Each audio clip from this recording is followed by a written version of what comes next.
Disons que j'avais de gros problèmes au point de vue énergétique et avec des factures électriques très importantes et donc il a fallu faire beaucoup de rénovation. Guy, quand il est venu dans sa maison, il y avait une chaudière fuel qui fonctionnait avec un système de chauffage central. Quand la chaudière est tombée en panne, ils n'avaient pas les moyens de la réparer. Ils ont fait ce que beaucoup, hélas, font, de supprimer le chauffage central de la chaudière fuel et d'investir dans ce qu'il y a de plus accessible, c'est des convecteurs électriques. La situation de Guy, quand on l'a découverte, on a découvert les 3 facteurs essentiels de la précarité énergétique étaient hélas réunis chez lui. Le premier facteur, c'est un bâti qui est en mauvais état et qui est ce qu'on peut appeler, on pouvait qualifier chez lui de passoire thermique. Deuxième facteur, une énergie très chère, utilisée très cher. Troisième facteur, c'était la situation financière, les ressources. Alors au départ, si vous voulez, j'ai été licencié économique. Donc je me suis retrouvé donc, au chômage. Ensuite, j'ai eu ma femme qui est tombée malade. Donc elle a eu un cancer et donc je ne pouvais pas retravailler puisqu'il fallait que je m'occupe des enfants. Et au fur et à mesure du temps, le chômage est descendu et je me suis retrouvé au RSA. J'ai 4 enfants, j'en ai 2 qui sont à la maison et puis disons que quand on a froid, on le vit plus ou moins bien, quoi. Donc le moment de l'école ça allait, mais quand il rentrait ou le soir et tout, oui, c'est vrai que par moments il faisait froid et tout.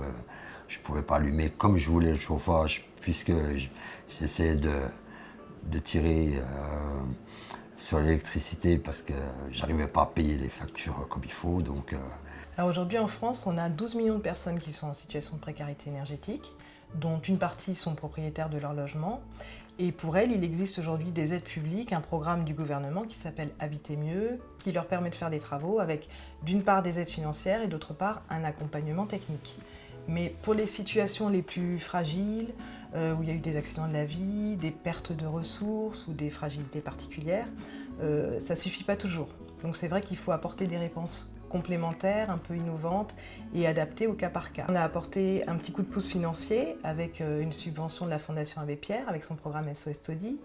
La deuxième chose, c'est que l'association dispose d'un poêle à bois qu'elle a pu mettre chez le monsieur pour passer l'hiver, le temps que les travaux soient faits, parce que c'est vrai que ça prend un peu de temps. On l'a fait participer aux travaux réalisés chez lui, avec ce qu'on appelle l'autoréhabilitation accompagnée, qui, outre permet de faire quelques économies sur le coût des travaux, permet surtout à la personne d'être actrice du projet de travaux, réaliser les travaux, y participer, donc voir le logement évoluer et changer. Et c'est vrai que c'est très valorisant pour elle. Ça redonne confiance à des personnes qui souvent ont besoin de reprendre confiance.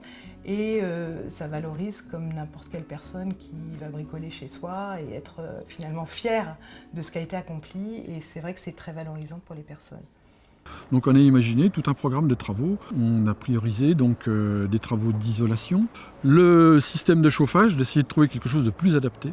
Et les travaux d'isolation, ils ont été faits par Guy avec un encadrant technique, un accompagnateur technique.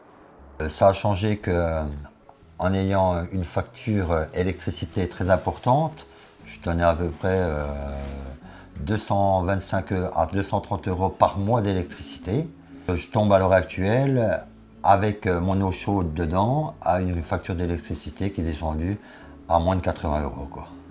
Maintenant, beaucoup plus de pouvoir d'achat, beaucoup plus de solutions et en plus de ça, le travail à la clé qui se projette. Donc tout va bien là maintenant.